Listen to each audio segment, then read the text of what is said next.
সংস্কারের বেশ কিছু মৌলিক সুপারিশের বিষয়ে একমত হয়নি বিএনপি। জানি না এই একমত না হওয়ার কারণে শেষ পর্যন্ত আরেকটা জটিলতা তৈরি হয় কিনা, কিন্তু বিএনপি তার অবস্থান থেকে সেটা পেশ করছে। যেমন ধরেন, নির্বাচন ব্যবস্থা সংস্কার কমিশন, বিচার বিভাগ, দুর্নীতি দমন কমিশন, জনপ্রশাসন সংস্কার কমিশনের সুপারিশগুলো নিয়ে আলোচনা হয়। এর মধ্যে নির্বাচন ব্যবস্থা সংস্কার কমিশনের যে 28টা সুপারিশ নিয়ে নির্বাচন কমিশনের আপত্তি ছিল, বিএনপিও কম বেশি সেই তার সাথে একমত পোষণ করছে এবং সেটা ঐকমত্য কমিশনের কাছে তারা বলেছে। ধারাবাহিকভাবে মিটিং চলেছে গুরুত্ব সহকারে, এবং বিএনপি তার অবস্থানটা পরিষ্কার করেছে। নির্বাচন কমিশনকে দায়বদ্ধ করার জন্য একটা প্রস্তাব করেছিল সংস্কার কমিশন। সেটি হলো, মেয়াদ পরবর্তী সময় ইসির বিরুদ্ধে কোনো অভিযোগ উঠলে তার তদন্ত এবং ব্যবস্থা নেওয়ার সুপারিশ করার জন্য সংসদীয় কমিটিকে ক্ষমতা দেওয়া। অর্থাৎ পরবর্তী সময় যদি ইসির বিরুদ্ধে কোনো অভিযোগ ওঠে, সংসদীয় কমিটিকে ক্ষমতা দেওয়া। এই প্রস্তাবের সঙ্গে বিএনপি একমত হয়নি। তারা মনে করে এটি বাস্তবায়িত হলে ইসির স্বাধীনতায় হস্তক্ষেপ হবে। এটা ঠিক, সংসদীয় কমিটি হবে, সেই সংসদীয় কমিটি যদি কোনো দল হয়, সে তো তার সংখ্যাগরিষ্ঠতার জোরে সে নির্বাচন কমিশনের উপরে খবরদারি করবে। তাহলে নির্বাচন কমিশন যে একটা স্বাধীন স্বতন্ত্র, সেটা কি হবে? এটা একটা প্রশ্ন, বা এটা নিয়ে বিতর্ক থাকতে পারে। সংসদীয় আসনে সীমা নির্ধারণের আলাদা একটা কমিশন করার প্রস্তাবেও বিএনপি একমত হয়নি। এক ব্যক্তি একাধিক আসনে প্রার্থী হওয়ার বিধান বাতিল করতে বলেছিল কমিশন, এর সঙ্গেও একমত নয় বিএনপি। অর্থাৎ এক ব্যক্তি একাধিক আসনে প্রার্থী হতে পারবে না, এটার সাথে একমত হয়নি।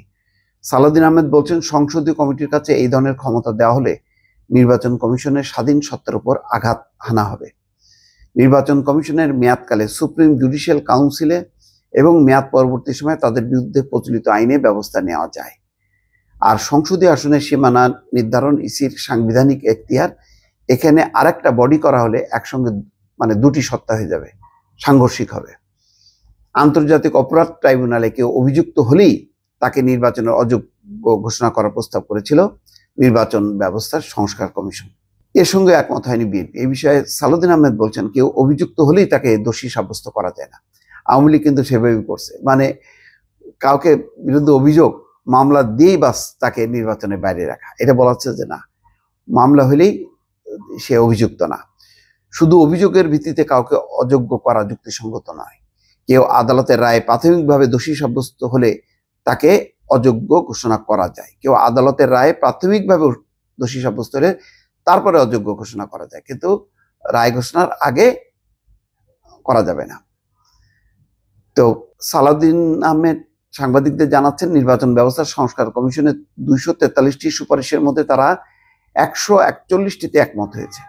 আংশিক একমত হন 14টিতে, মন্তব্য সহ ভিন্ন মত দিয়েছে 64টিতে, আর একমত নন 24টিতে। যাই হোক, এখন মূল প্রশ্নটা হলো যে সবগুলো সুপারিশ অন্যান্য দল যাবে, তার মধ্যে আমি আগেই বলেছি যে সব দল একমত হবে না, এটা হওয়াও সম্ভব না। মৌলিক কয়েকটা দাগে, যেমন নির্বাচন ব্যবস্থা, যে কিভাবে নির্বাচন হবে, তত্ত্বাবধায়ক সরকার ব্যবস্থা, এইটা পুনঃপ্রবর্তন করাটাই হবে সবচেয়ে বড় চ্যালেঞ্জ। এবং এইটা করার মধ্য দিয়ে আওয়ামী লীগকে একটা লজ্জা দিতে হবে যে তোমরা জালিয়াতির জন্য দলীয় সরকারের অধীনে নির্বাচন করতে চাইছিলে, আমরা তার বিপরীতে একটা তত্ত্বাবধায়ক সরকার কাঠামোতে গেলাম। ভবিষ্যতে যদি আওয়ামী লীগ কখনো আসেও, সেও সুবিধাটা পাবে। সুতরাং আমি মনে করি যে 8টা 10টা মৌলিক দাগে সংস্কার করে নির্বাচনে চলে যাওয়াটা উত্তম। এর বেশি যত টানবেন, এই আস্তে আস্তে রাবারটা কিন্তু লম্বা হবে। লম্বা হইতে হইতে কিন্তু দুরুম করে যদি ছিঁড়ে যায় কোনো কারণে, তাহলে দেশ সংকটের মধ্যে পড়বে। দর্শক, ভালো থাকবেন। আল্লাহ হাফেজ।